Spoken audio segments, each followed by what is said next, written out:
kill. Omed!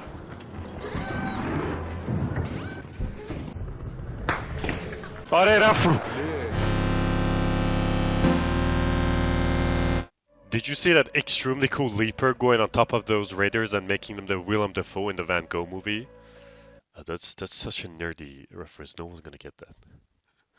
Arc Raiders might be actually one of the games in the last few years that I actually want to play when I stop playing again. You know, because most of the games now, when you stop playing after like, I don't know, 5 hours, you're like, oh, that was a good session. I don't need to play anymore. I'm just gonna do other things, and then you stop thinking about the game. But now, when I stop playing the game, in like 2 minutes after that, I'm like, oh, I really want to get on the game again and start grinding. It's just so damn fun. I think I've played about 60 hours or like 55 in 2.5 weeks. And that's me with being a full-time student and having a part-time job. And also doing some other things like going to the gym and stuff. So I really don't have a lot of free time, but when I have it, I'm on Arc Raiders.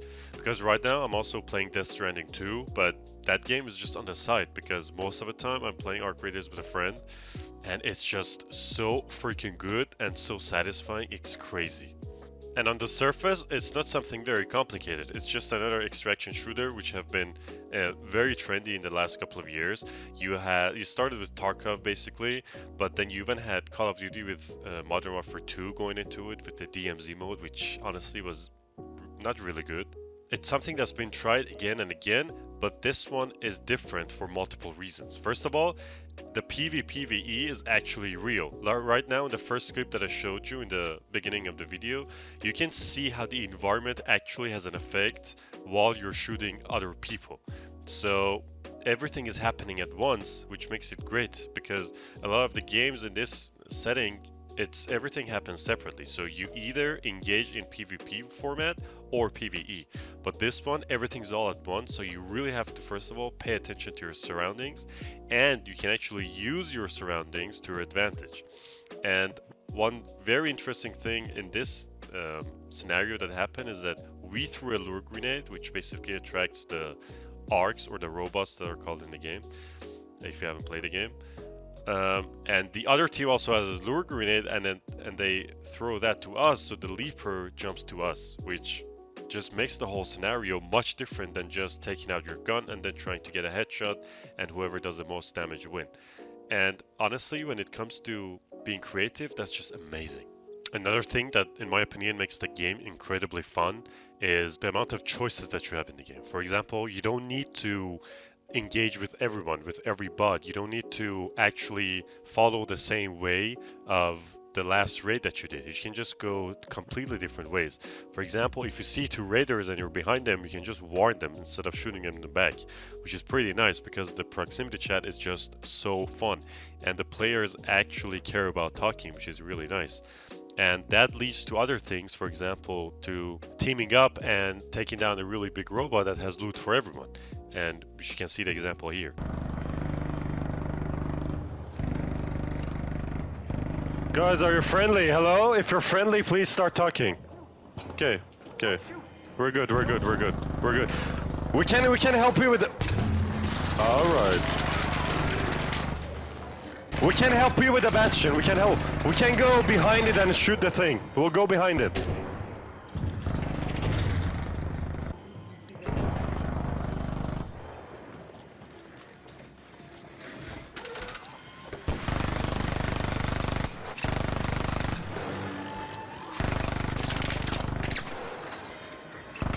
It's shooting us now, it's shooting us.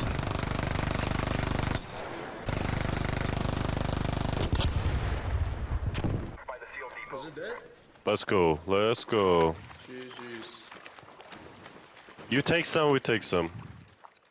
And even though these things have been in other games before, the thing is that this game is immersive, it's not stressful. You know, in a lot of other games, multiplayer games of course, when you lose, you start hating yourself. You feel like you've got an AIDS, you just the whole wars is on fire, you know? You wanna headbutt the monitor and stuff like that, but this game, the good thing about it is that it is extremely immersive, so you feel all the good feelings, but when you lose, you can still laugh about it because everything is just so fun, and even though you lose a lot of things and it's not very nice, you can just go back in and then take everything back, which means that there's always room for improvement and also just making up for your mistakes. And the fact that it's immersive and not just stressful has made the game very approachable. So for example, with Tarkov, it's not an easy game to get into. Everything's very complicated and it's very stressful, and when you make one mistake, you're just completely out of the game. But here, you have the immersion, but you also have a lot of ways to understand the game, first of all, and a lot of ways to just improve. So yes, maybe the Tarkov players who were hoping to get another extremely stressful extraction shooter are disappointed, but the thing is that more people are going to approach this game and are going to play this game because it's more forgiving and it's in a good way. It doesn't mean that there is not a lot at stake.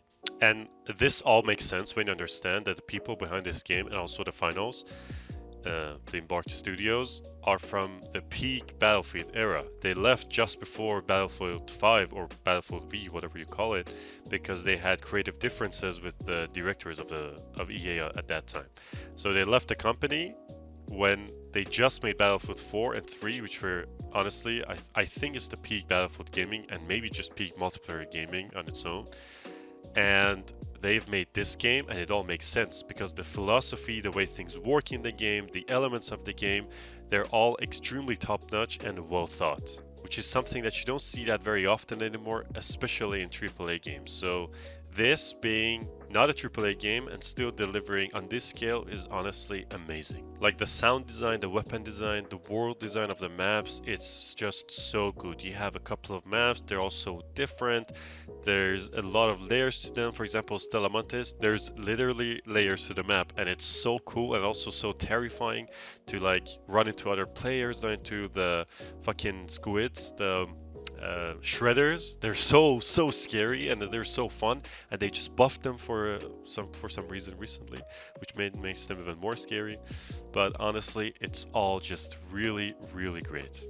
Yeah, so that's it. I just wanted to make this video because I've been enjoying this game a lot. I was planning to get Battlefield 6 and play that game, but then I saw some videos of this and I just bought the game, and it's just so fun, and I fully forgot about Battlefield 6, and I would say for good reasons, because this is just a much better game. So now, it's your turn to tell me whether you agree or not, what you think about the game, and whether you have enjoyed the game as much as me if you're one of the ones playing too. So don't forget to drop a like, subscribe, and share this video with your fellow raiders, and I'll catch you all in the next one.